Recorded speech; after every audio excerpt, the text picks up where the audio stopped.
Okay, you ever have that one neighbor who makes your life feel like a full-time job? You wake up dreading the sound of their voice, the way they look for problems even when there aren't any. Well, I had one of those, and her name was Karen. She wasn't just a neighbor. She was the self-appointed queen of our HOA, the kind of woman who could find an HO violation in a rainbow. For months, she made my life miserable, blocking my driveway every single day, leaving notes, threatening fines. Until one day, I decided I'd had enough. So, I built something she could never move.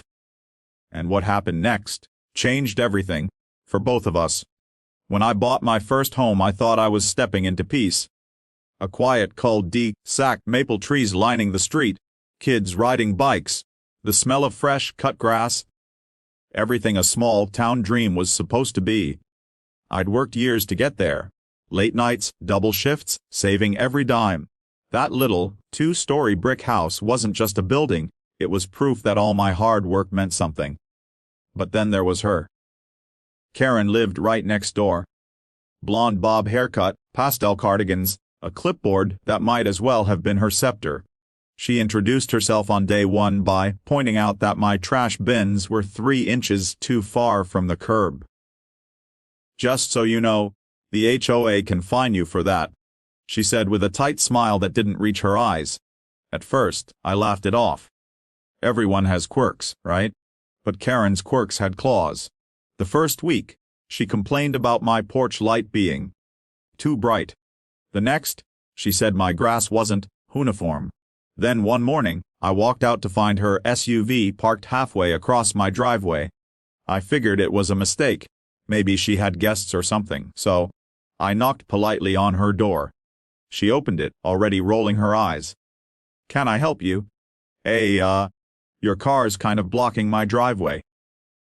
"Oh, I didn't think you'd need to leave this early," she said, her tone dripping with mock concern. "I actually have work in 20 minutes. She shrugged. "It's a public street." "You don't own it." She was right, technically.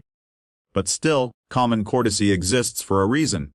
From then on, it became a pattern. Every morning, her car would be there, sometimes angled, sometimes dead center. Sometimes she'd even leave it there all day, forcing me to squeeze out sideways through my lawn just to get to work. I tried everything, talking to her nicely, writing notes, even calling the OA. But she was the HOA. Or at least, she ran it like her personal kingdom. Every complaint I filed seemed to get lost in review, every email unanswered. Weeks turned into months. And every morning, the sight of that silver SUV in my driveway chipped away at me. I'd sit in my car gripping the steering wheel, feeling this quiet fury rise inside. It wasn't just about the parking anymore. It was about control. The way she wanted to make me small in a place that was supposed to be mine. Then one night, after another long day at work and another blocked driveway, I came home to find an HOA warning taped to my door. "Your mailbox is non-compliant with community standards." I stared at it, shaking. My mailbox was fine. New even. I looked next door. Karen's blinds twitched. She was watching. That's when something inside me snapped. I wasn't going to yell or fight or beg. No. I was going to solve this the way she least expected, permanently and legally. The next morning, I pulled out my notebook and sketched an idea. Massive concrete planters. Decorative, beautiful, heavy as sin. If she wanted to block my driveway, she'd have to move 4 tons of solid stone first. I smiled for the first time in months. For the next week I researched, measured, and ordered materials. I spent every spare evening mixing cement, setting molds, and painting them to match the neighborhood style. By the time they were done, each planter weighed nearly a ton. 4 in total. When I finally placed them along the edge of my driveway, perfectly aligned, I stood back and whispered, "Try me now, Karen." The next morning, I heard it. The unmistakable screech of brakes, followed by a long, angry horn. I sipped my coffee by the window, watching her realize what I'd done. Her face turned redder than a stop sign. She stormed out of her SUV, hands on hips, mouthing words I couldn't hear but didn't need to. And for the first time ever, she couldn't do a thing about it. Little did I know, though, that this wasn't the end. It was just the beginning of something none of us expected. Something that would change the way I saw her, and myself, forever. The morning after I set those 4-ton planters in place felt like freedom. For the first time in months, my driveway was mine. No SUV blocking my way, no smug note on my door. I could finally leave for work without that tightness in my chest. As I backed out, I saw Karen standing at the end of her lawn, hands on her hips, glaring like she was trying to set the planters on fire with her eyes. I gave her a polite wave and a smile that said, "Good fences make good neighbors, don't they?" But behind that satisfaction was a storm I didn't see coming. That afternoon when I came home, there she was again, waiting, clipboard in hand. I could feel the confrontation brewing before I even stepped out of my car. "You can't just block the curb like that," she snapped, marching toward me. "They're on my property line, within the legal boundary," I replied calmly. "I checked the county regulations. Twice." Her mouth opened, but no sound came out. I could see it in her eyes. She knew I was right. That only made her angrier. "You think you're clever, don't you?" she said, voice shaking. I'm tired," I said. "That's all." She stormed off, muttering under her breath, and for the next few days, things were quiet. Too quiet. No cars in my driveway, no HOA notices, no Karen. For the first time, I thought maybe, just maybe, she'd gotten the message. But the universe has a way of humbling you right when you start to celebrate. One evening, a storm rolled in. Heavy rain, loud thunder, the kind that rattles your windows. I was in the garage tinkering when I heard shouting outside. It was faint at first, then louder.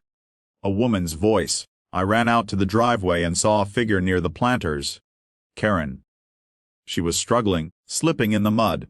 Her SUV was half on the curb, one tire sunk into the wet ground. She'd tried to park around the planters, and now she was stuck. Karen, I yelled, grabbing my raincoat and running over. "What are you doing?" She looked up, her face pale and streaked with rain. I was trying to move my car. It started sliding." Her voice cracked with fear. Without thinking, I rushed to help. The rain was coming down hard now, lightning flashing overhead. Together, we tried pushing the SUV free, but the mud was too deep. Her hands were trembling. She looked exhausted. And for the first time, she didn't look like the HOA tyrant I'd built in my head. She just looked tired. We ended up calling a tow truck. As we waited in the downpour, I grabbed my Delilah and held it over both of us. The silence was awkward but heavy with things unsaid. Finally, she spoke. "You think I enjoy this?" she asked quietly. Being the bad guy, I didn't answer. I wasn't sure what to say. She sighed. "My husband used to handle all this. The HOA, the house, everything. He passed 3 years ago. I tried to keep it together, keep order around here. But I guess I took it too far." Her voice broke a little. The thunder rolled again, and I just stood there, feeling the weight of her words. For months, I'd painted her as this villain, this control-obsessed woman out to ruin my peace. But in that moment, I saw something else, a loneliness, maybe fear, a woman who had lost control of her world and tried to reclaim it by controlling everything else. When the tow truck finally arrived, I helped guide it, made sure she got her car unstuck safely. She thanked me softly before going inside, her usual sharpness gone. The next morning, there was a knock on my door. When I opened it, Karen stood there holding a small plant, a bright yellow sunflower in a pot. "For your porch," she said. "A peace offering." And I wanted to apologize. For everything. I was stunned. "You don't have to." "I do," she interrupted gently. "You were right to stand your ground. I just didn't like being reminded that I was wrong." That made me smile. "Truce?" I asked. She nodded. "Truce." After that, things changed. Slowly, quietly, but genuinely. She stopped leaving notes. I started waving first. She even came over a few times for coffee. Turns out, we had more in common than I ever imagined. Both stubborn, both proud, both just trying to make a place in the world that felt safe. And those 4-ton planters, they stayed. But not as barriers anymore. We filled them with flowers together. Petunias, marigolds, even a few sunflowers like the one she gave me. Every morning now, when I step out onto my driveway, I don't see a battleground. I see something we built. Not out of spite, but out of learning, patience, and maybe even forgiveness. Looking back, I realize it was never about the driveway. It was about boundaries. Emotional ones, human ones. Sometimes people cross them not because they hate you, but because they don't know how to live without control. And sometimes, the heaviest things we build, even 4 tons of concrete, aren't meant to block people out. They're meant to hold something beautiful that brings people in.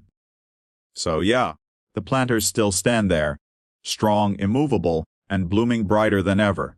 And every time I water them, I smile. Because they don't just remind me of how I stood my ground. They remind me of how, somehow, standing firm helped 2 broken neighbors grow roots, right next to each other.